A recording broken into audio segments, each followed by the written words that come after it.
حضور نے فرمایا تمہیں ایک ایسا عمل نہ بتا دوں جس میں بدن بھی نہیں تھکتا اور ہے بھی بڑا آسان؟ اللہ اکبر! فرمایا وہ عمل کون سا ہے؟ الصمت و حسن الخلق، خاموشی اور اچھے اخلاق۔ زیادہ بولنے سے بہتر ہے خاموش رہو، خاموشی میں نجات بھی ہے، ثواب بھی ہے۔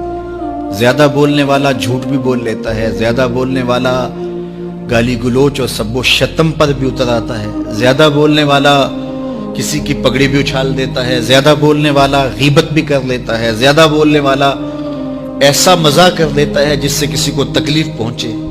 زیادہ بولنے والے سے بہت ساری غلطیاں ہو جاتی ہیں، جو تھوڑا بولے اس سے غلطیاں کم ہوتی ہیں، چونکہ انسان کے زیادہ گناہ جو ہے وہ اس کی زبان کی وجہ سے ہوتے ہیں۔ ایک روایت میں آتا ہے جب صبح ہوتی ہے سارے اعضائے بدنیاں زبان کے آگے ہاتھ جوڑتے ہیں، بی بی تو چپ رہنا، کیونکہ بولتی تو ہے اور مصیبت سارے اعضائے بدنیاں کو سہنا پڑتی ہے۔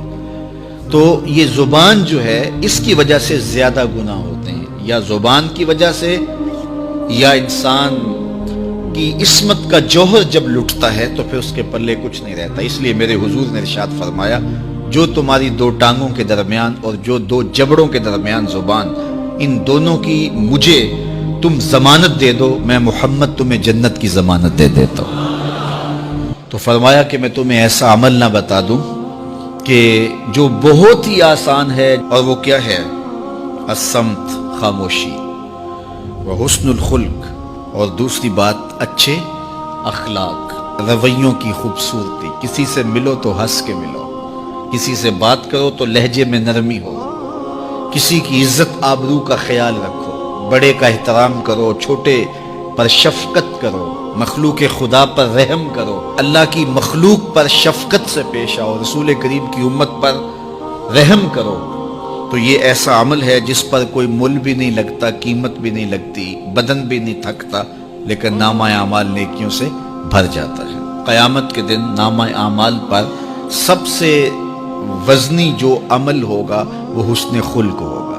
حضور نے فرمایا کہ بیہودگی اور فحش کلام کرنا، یہ سب کچھ جو ہے تو فرمایا یہ اسلام میں سے نہیں ہے، اور بہترین اسلام وہ ہے جس میں خلق اچھے ہو۔ حضور نے ارشاد فرمایا کہ جو حسن خلق ہے یہ گناہوں کو اس طرح مٹا دیتا ہے جس طرح جو مصفہ پانی ہوتا ہے، اچھا پانی ہوتا ہے، وہ بدن سے میل کچیل اتار دیتا ہے، اور جو برے اخلاق ہیں وہ عمل کو اس طرح فاسد اور ضائع کر دیتے ہیں جس طرح شہد کے اندر سرکہ ڈال دیا جائے تو شہد صحیح نہیں رہتا۔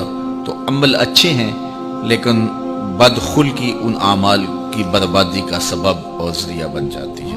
ہماری زبان جو ہے وہ ایسی خوبصورت باتوں سے مزین ہو کہ قیامت کے دن جب نامہ اعمال رکھا جائے تو حسن خلق کا وزن ہمارے گناہوں کو کم کر دے اور ہماری نیکیاں حسن خلق کی وجہ سے بلند اور بالا ہو۔ اللہ جل شانہ ہمیں معاملات کے اندر خوبصورتیاں نصیب فرمائے، رفق، نرمی نصیب کرے، معاف کر دینے کی توفیق نصیب کرے۔